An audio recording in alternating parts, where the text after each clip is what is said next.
Afternoon, everyone. Nice to virtually connect with you today. So we'll talk through just now some of the things that we're going to cover in today's session, and we'll just share the agenda with you. So really what we're hoping to share with you today is talk a bit about investors and people at Registers of Scotland, and talk a bit about our background, the background for Registers of Scotland, background for investors and people, and then talk a bit about why it's important for us to participate in this, the value that we have got from it. We'll share a bit about our journey to gold, some of the challenges that we've experienced, but some of the lessons learned that have really helped us through that, and hopefully they will be of use to some of you as you might consider looking at investors and people, and then we'll chat a bit about what's next for Registers of Scotland. So the first thing I will share with you is a little bit of background about Registers of Scotland, which you might hear me refer to as ROS as we go out this presentation. ROS is just really the acronym that we use to describe ourselves. But Registers of Scotland is responsible for managing 21 public registers of land, property and other legal documents. And many of you may have come into contact with ROS via your solicitor, as when you buy a property, this is registered with ROS, and we update and maintain the register on property rights. Similarly, if you have ever sold a property, that would also involve linking in with Registers of Scotland to ensure the property rights are understood and transferred appropriately. So within ROS, we see ourselves as a definitive source of data for all property transactions in Scotland. We provide the most complete and up-to-date picture of residential and commercial activity in the country. So again, to bring it to life, when you've looked up the sold prices for properties in your area, this information is actually taken from ROS. So instead of using things like maybe a Zoopla or an ESPC to gather this insight, you can come directly to ROS and get the most up-to-date information using our ScotList service. We provide information across a range of conveyancing topics, as well as providing data on other related areas such as crofting, sites of specific scientific interest, or community interest in land as well. And finally, the Keeper of the Register of Scotland is directly accountable to the Scottish Parliament, and we are part funded by the Scottish Government from the consolidated budget. So the Keeper is essentially our CEO. It's an amazing job title that she has, but if you hear me talking about the Keeper as I go through this presentation, the Keeper of the Registers is our CEO. So I'll move on to talk a bit about investors and people, and share a bit of background on that. So again, many of you will be familiar with investors and people. So some of these facts might be known to you already, but hopefully some of them are new to bring a bit of insight into who investors and people actually are. So investors and people have been supporting organisations for over 30 years, have a presence in 66 countries, and worked with over 50,000 organisations, one of whom, of course, is us, Registers of Scotland. You might be aware that there's 3 accreditations that investors and people support. We invest in people, which is predominantly what we'll talk about today. Also, we invest in wellbeing, and there's a 3rd accreditation, investors in people, that is open to organisations headquartered in Scotland, or we invest in apprentices, which is open to organisations who are not Scotland based. So thinking about the We Invest in People framework, really, to bring that to life, IIP use this framework to assess organisational health. And really there's a number of themes that are looked at under this framework.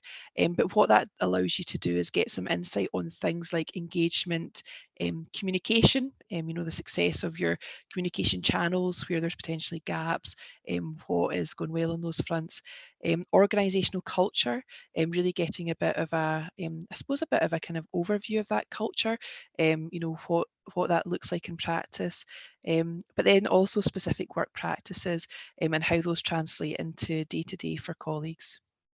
There's 4 levels of accreditation, and the platinum is the highest accreditation, and that is held by 3% of participating organisations. And that indicates a high performing organisation. So at the moment, ROS is accredited with gold, and that means that according to the framework, we are advanced level. And fundamentally, the goal is to help understand the performance of the organisation at leading and supporting and improving people and culture strategy.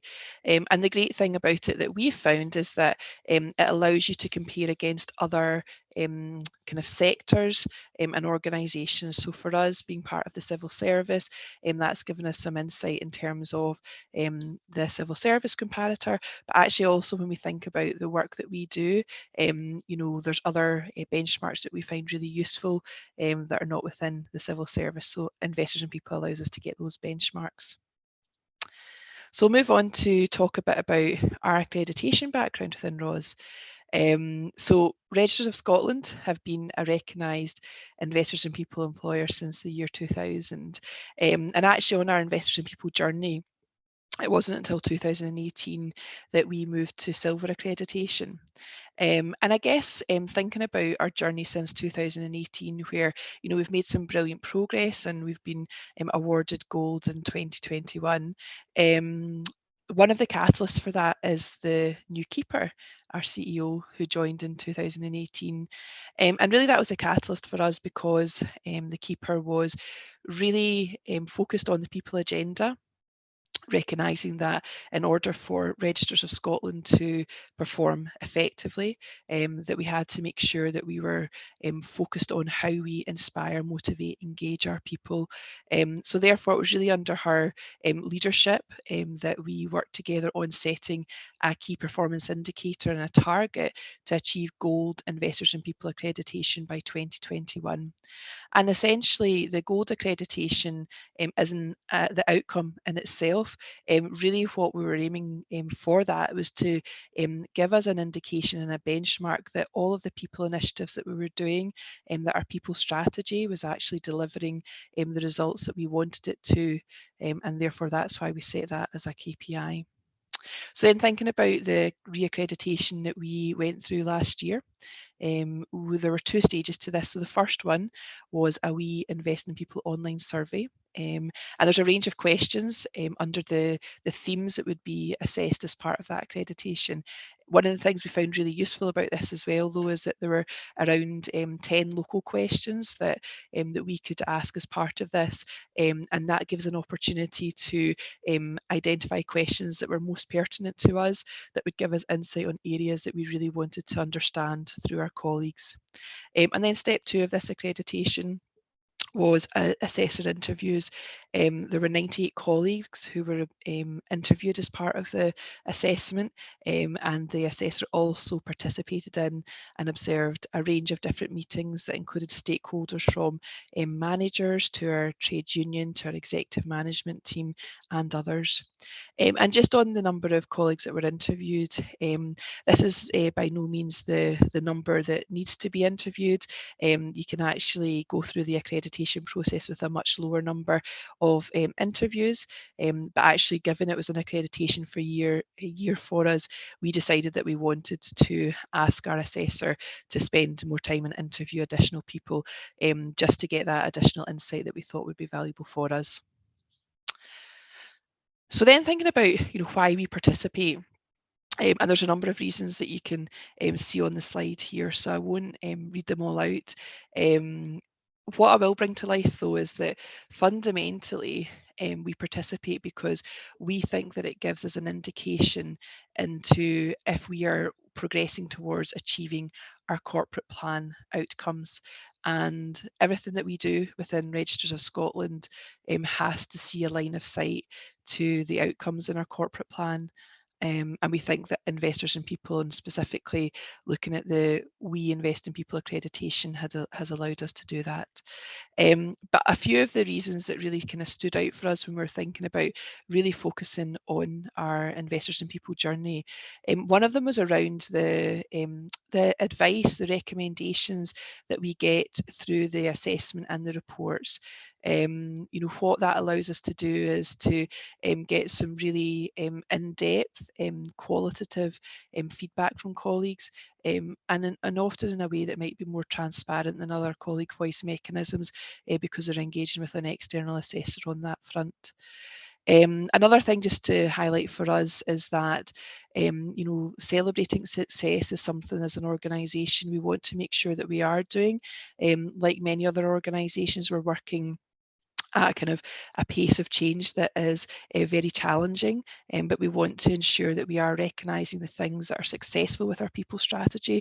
We want to recognise our colleagues in that, and the input that they have made, and actually the accreditation allows us to get some of that kind of insight recognition, and we can celebrate the success of that. And the final point for us was around this kind of benchmarking, and really from that we're able to get some insight, in terms of what other organisations are doing that is really successful, and how we can leverage that as well. So a few reasons as to why we participate, but then moving on to our journey to gold. So the first thing I wanted to share was around how within ROS we use engagement data.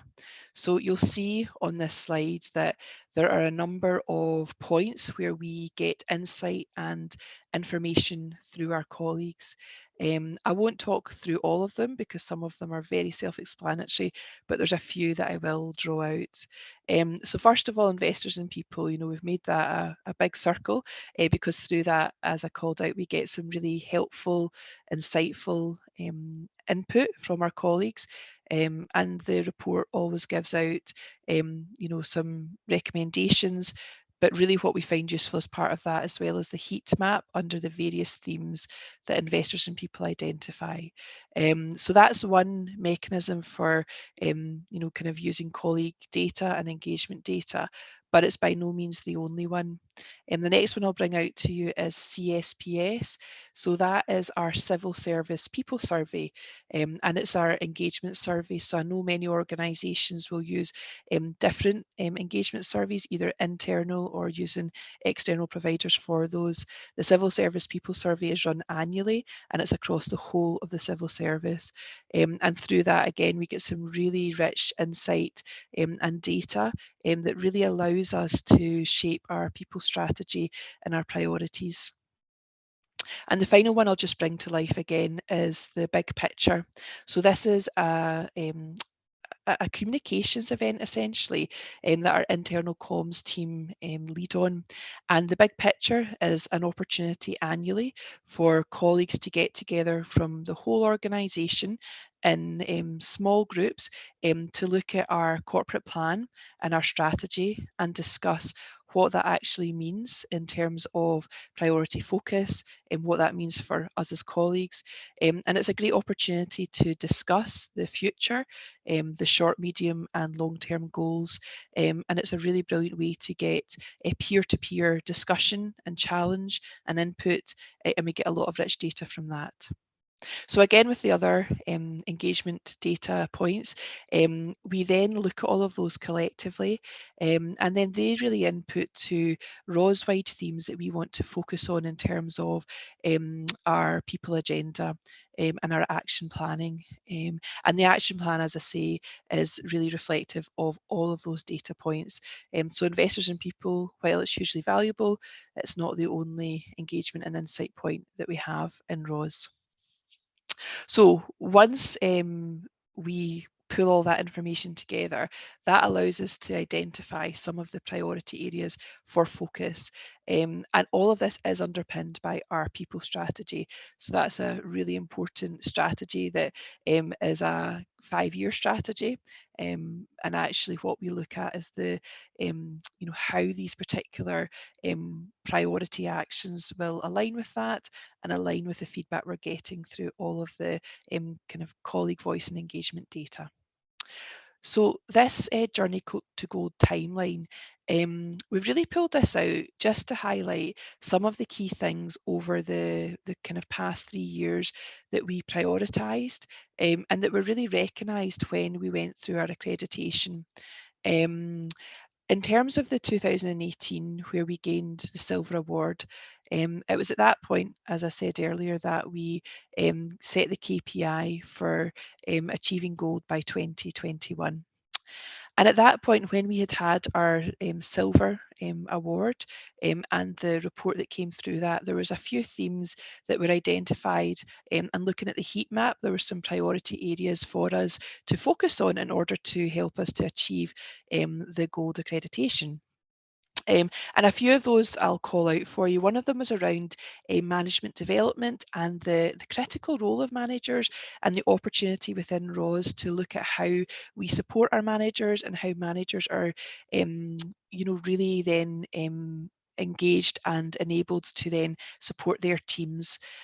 The other one for us was around transparent communications and thinking about how we share insight with colleagues, warts and all, and making sure that we're fully transparent with those.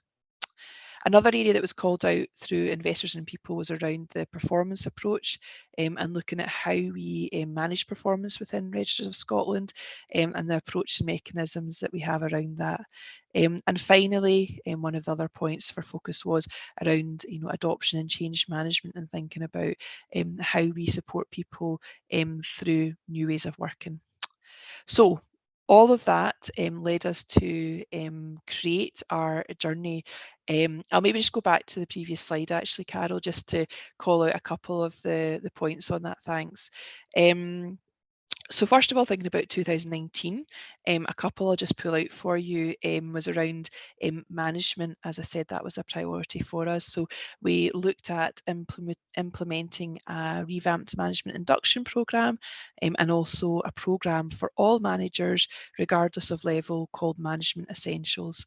And those programmes were really in place to ensure that our managers had the skills to be able to support them in their role, but they were framed in a way that allowed them to make connections with other managers and really be supported by peer-to-peer coaching. But we also gave opportunity for external coaching for the managers as well, so they could benefit from that. Another key point for us, thinking about our people strategy and our goals around engagement as we implemented our colleague experience team. And Carol, as Rachel called out at the start, is our colleague experience team manager. And the colleague experience team were put in place because we wanted to have a dedicated team to drive forward our wellbeing and engagement agenda. So that was a really important outcome for us to have that in place. So then moving on to 2020 and thinking about some of the key things that we did to help us with our journey to gold. One of the big ones was COVID response. We set up a project called the Transition Project that really focused on a range of different priorities to ensure that people were equipped and enabled to work well during this period. And that project looked at some really practical things around ensuring that people had IT equipment, but also that they had appropriate workstations to be able to work well. But it also looked at well-being, making sure that there was great communications and that we were able to support people through various policies and with the various things that were happening in lives at that time. What we also did as part of that COVID response is set up a colleague mission group called the Working Well Remotely group, and that was input through a range of colleagues from different business areas where they were representatives for their colleagues and able to come together as part of that working group to share ideas, thoughts, and really kind of be a colleague voice channel. What we also looked at is your well-being. So one of the icons you'll see on there is our kind of your well-being.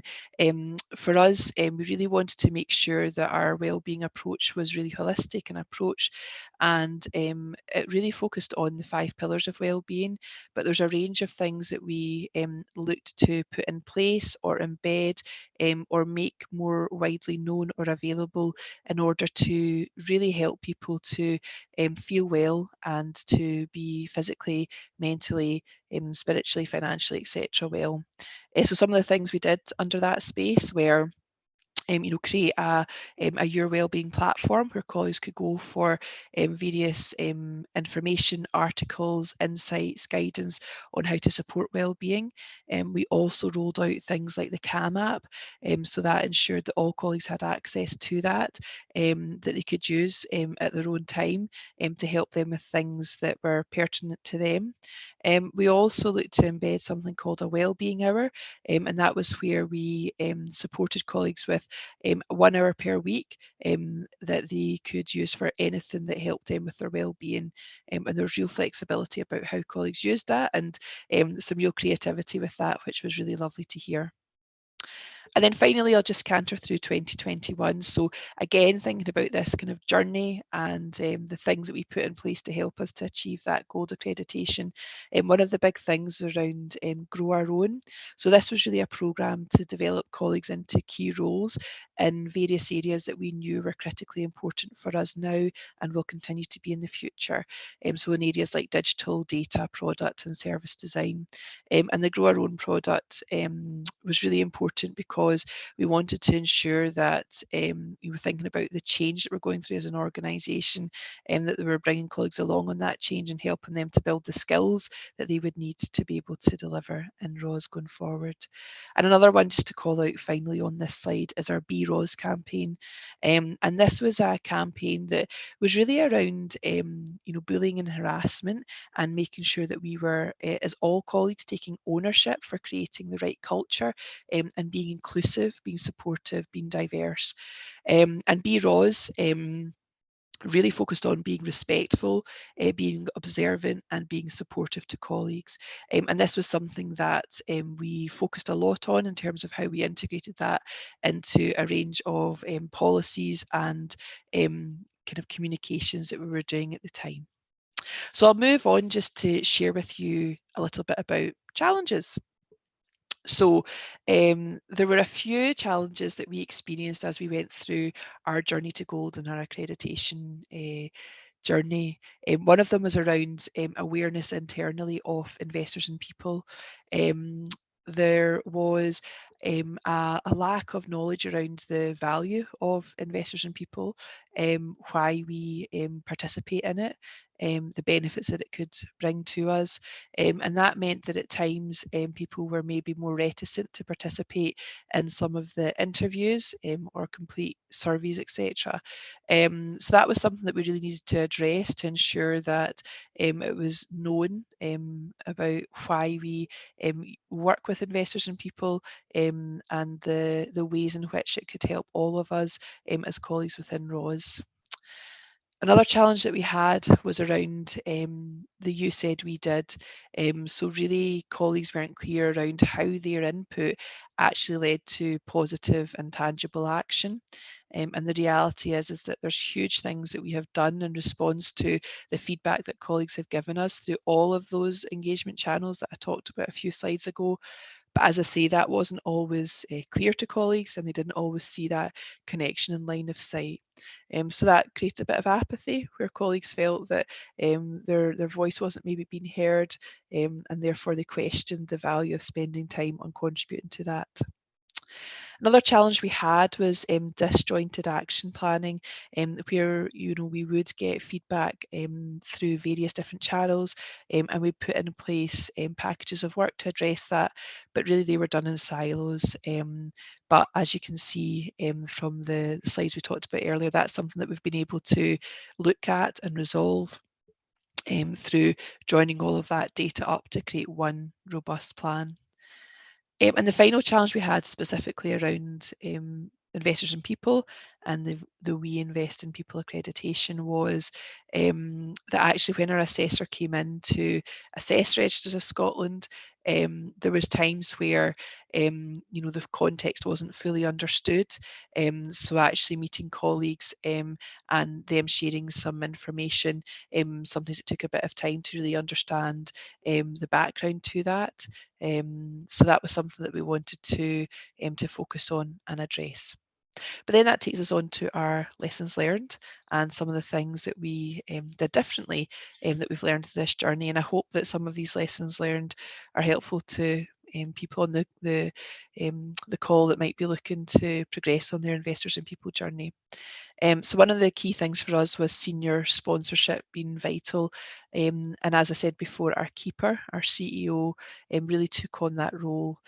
She's a hugely inspirational CEO, and she really does drive forward the people agenda, and she's very visible.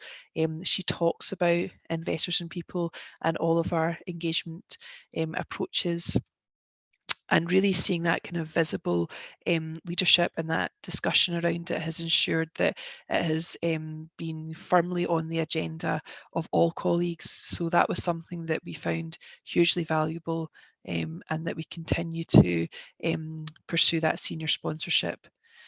The second thing that really helped us again with visibility and focus was putting in place a KPI, and our KPIs were shared externally, and we discuss these with our board as well regularly, and with our non-executive directors.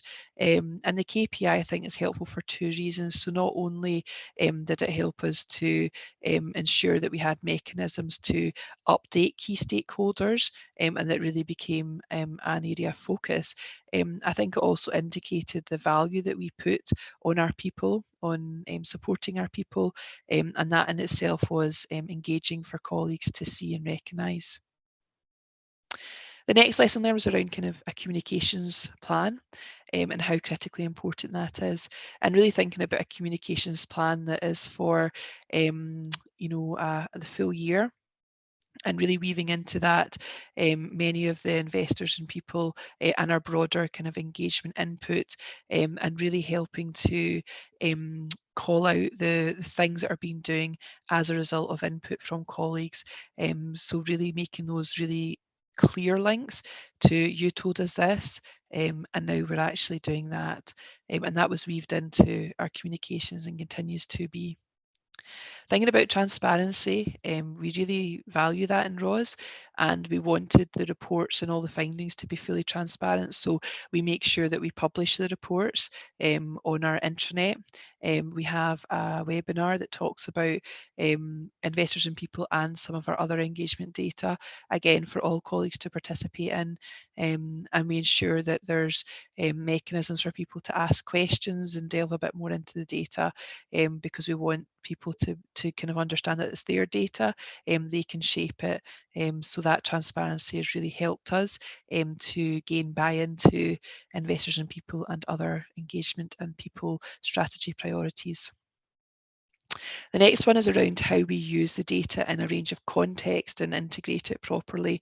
And this is something that has helped us to make sure that our approaches are more robust, because actually what we're able to do is pull different data that is all aligned, telling us the same story, and it just helps to provide a bit more clarity as to the veracity of the decisions that we're making. And finally, thinking about the assessment itself, what we found really useful now that we do this is providing in advance to the assessor a range of documents, policies, strategies, etc., that provide a bit of context, thinking about coming into the organisation, but also as part of the assessment, inviting them to a whole range of meetings. So I mentioned previously around meetings with managers, meetings with our trade union, meetings with our executive management team, but actually just participating in a range of other meetings that might be going on to do with various projects, etc., so that they get visibility of that and they can see things from that kind of 360 perspective. So we'll move on to what's next for us. So thinking about our gold accreditation, there was four key themes that were drawn out that it's an opportunity for ROS to continue to focus on. So those were performance, leadership, colleague voice, and recognition.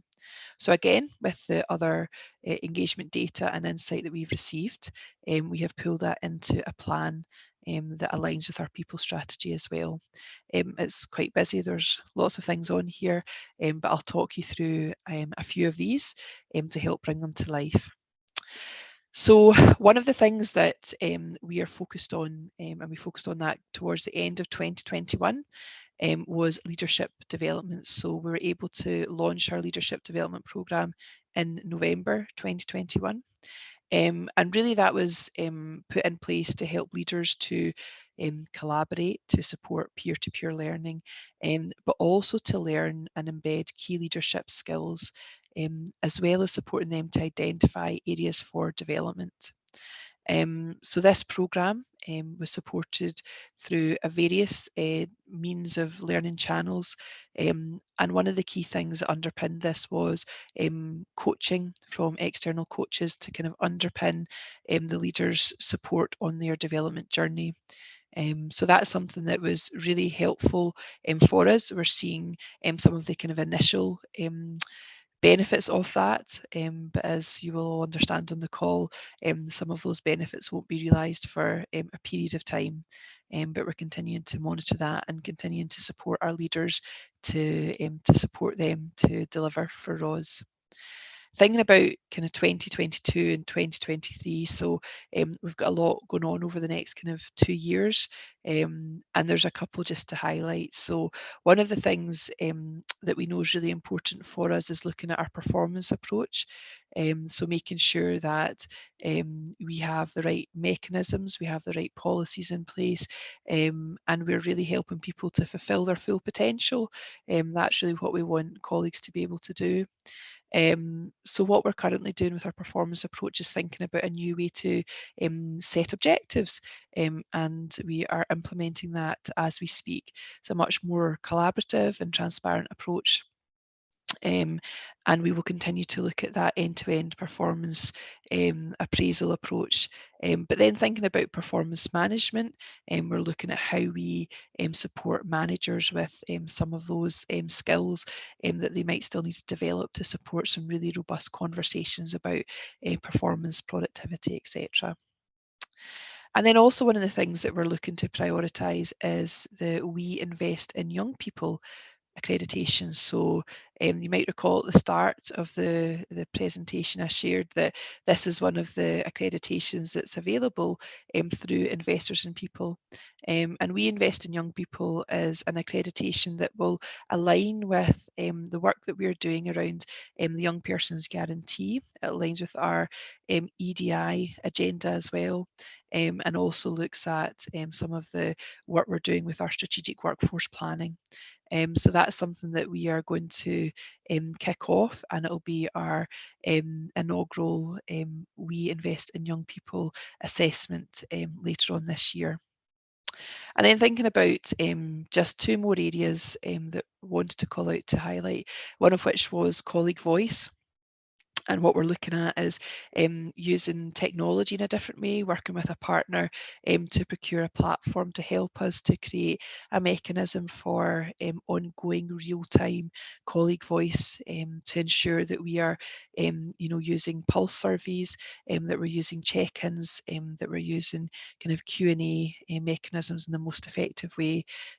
So that's something that we will embed into a range of the change programs that we're working on now, and we think that that will really help us with our adoption and change management approach, to really ensure that that change is effective, that it lands, that we respond to barriers, and it'll help us to reinforce the change more effectively.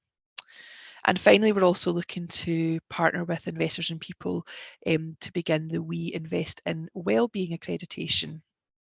The reason that we are looking to partner with Investors in People on that is because our wellbeing agenda is critically important to us, and we feel that the insight that we could get through the We Invest in Wellbeing accreditation will allow us to input and shape our strategy along with our wellbeing surveys. That will really help us to have a more robust proposition. So that's another priority for us. But fundamentally, thinking about 2024, that will be our reaccreditation year for the We Invest in People award, and we are aiming for platinum. So hopefully we'll be able to come back in a few years' time and talk you through the journey that we were on to achieve that. But as I said at the start, the accreditation is brilliant. It's something to celebrate.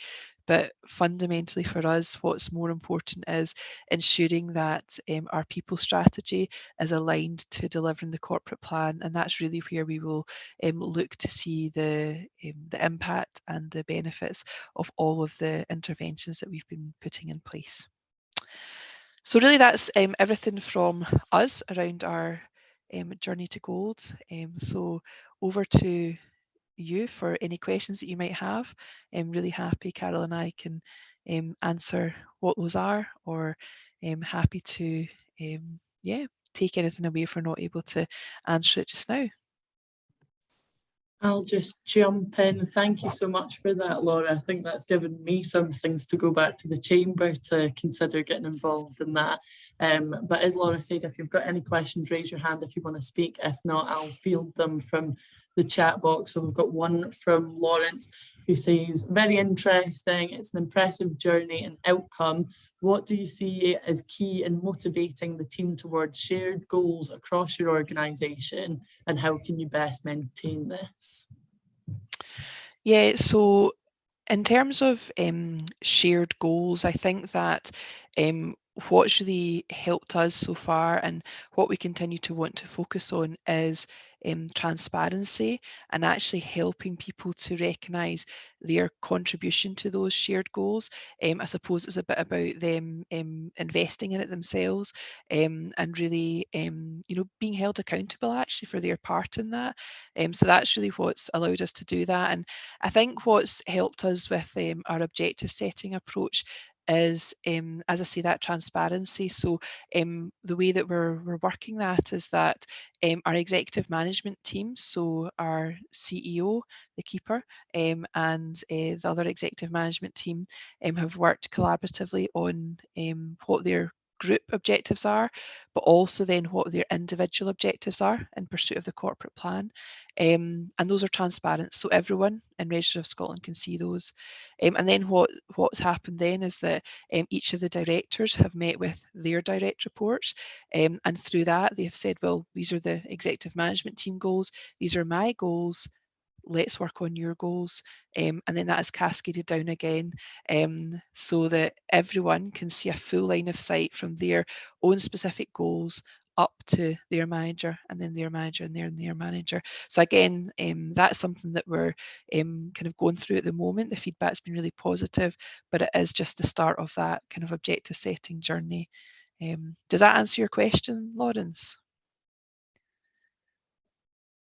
Oh, so I know the joy of mute. Yes, there we it go. does. Thank you. Thank you very much, Laura. It does answer it very well. Thank you. It's a very comprehensive presentation, and I really found it very interesting. Great. Oh, thanks, Lawrence. Thank you, Lawrence. I'll hand over to Emily. Do you want to come in and ask your question? Yes. Hi, Laura. Thank you Hello. very much about hearing your journey. I am part of I'm one of the wellbeing champions at Remarkable, and we've got a team of 3 of us, and we're I guess responsible for delivering our wellbeing strategy for our team, although our team is much smaller than yours.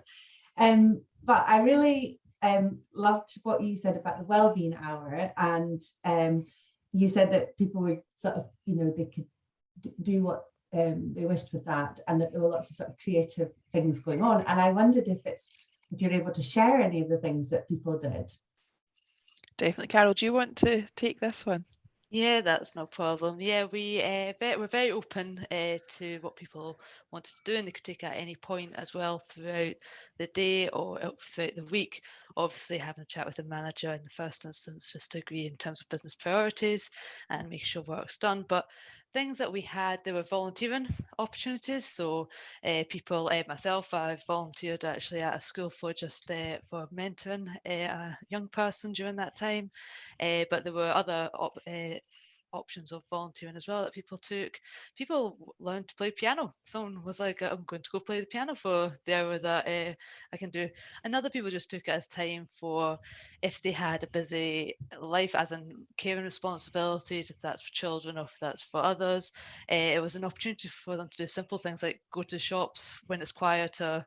It really was such a wide range of things. Exercise obviously was another one. Being outside, extending the lunch hour. Sometimes people just had had extended lunchtimes or just started a wee bit later. It depended if they were morning or an evening person sometimes, that people decide to start a wee bit later just to support the wellbeing in that one. So very wide ranging. Oh no, that's great. And I guess that I suppose the thing that struck me was that, you know, you had given people permission to do this, and you know, when you've got permission, generally people are more, you know, proactive in terms of actually using that time for the very purpose of looking after their well-being. So no, that's really interesting. Thank you. No worries.